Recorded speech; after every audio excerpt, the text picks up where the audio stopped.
Hello everyone. तो आज का जो टॉपिक है वो मैं लेके आई हूँ ब्राउन राइस और व्हाइट राइस के ऊपर। जी हाँ, इन दोनों राइस में क्या डिफरेंस है। मोस्ट ऑफ स्टूडेंट्स कंफ्यूज होते हैं कि मैम अगर हम अपने वेट लॉस जर्नी पे है तो हमको दोनों में से कौन से राइस को कंसीडर करना चाहिए। देखो, दोनों ही राइस के अपने अपने फायदे हैं, लेकिन जो आपका ब्राउन राइस और व्हाइट राइस में जो डिफरेंस आता है वो आता है उसकी प्रोसेसिंग, उसके फिल्टर के प्रोसेस की वजह से। क्योंकि जो आपके व्हाइट राइस होते हैं इसमें पॉलिशिंग प्रोसेस होती है, फिल्टर प्रोसेस होती है, जिसकी वजह से इसकी परत में से जितने भी मिनरल, जितने भी पौष्टिक तत्व होते हैं वो क्या होते हैं, हट जाते हैं। और ब्राउन राइस में ये सारे के सारे प्रेजेंट रहते हैं। तो जो भी अपनी वेट लॉस जर्नी पे है, जो भी अपने वेट को लॉस करना चाह रहे हैं और वो राइस को अपने मील में कंसीडर करना चाह रहे हैं, तो आपको ब्राउन राइस को ही अपने मील में कंसीडर करना है। इसका रीजन ये है कि इसमें सारे पोषक तत्व, जितने भी फॉस्फोरस है, मैग्नीशियम है, विटामिन बी है और भी बहुत सारे पोषक तत्व इसमें प्रेजेंट होते हैं। व्हाइट राइस में ये फिल्टर प्रोसेस के दौरान सारे के सारे हट जाते हैं, बट व्हाइट राइस जो है वो खाने में टेस्टी लगते हैं, इजिली।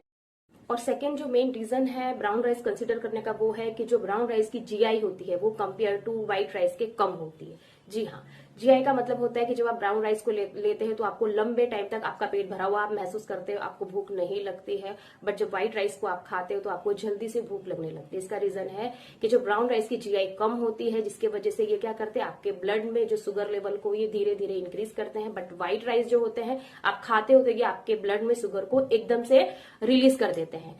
तो ये मेन एक रीजन है दोनों के बीच में कि आपको क्यों ब्राउन राइस को कंसीडर करना चाहिए। और एक इसमें सबसे ज्यादा न्यूट्रिशन जो है अगर अवेलेबल है तो वो आपके ब्राउन राइस में है। व्हाइट राइस सिर्फ आपको टेस्टी लगेंगे, आप खाने में आपको इजीली डाइजेस्टेबल ये होते हैं, बट ब्राउन राइस जो है इसके ज्यादा बेनिफिट्स है compare to the white rice. तो हेल्थ रिलेटेड और टॉपिक्स में आपके लिए ऐसे लेके आती रहूंगी। और अगर आपको कोई टॉपिक के ऊपर जानना है, समझना है तो आप मुझे कमेंट कर सकते हैं।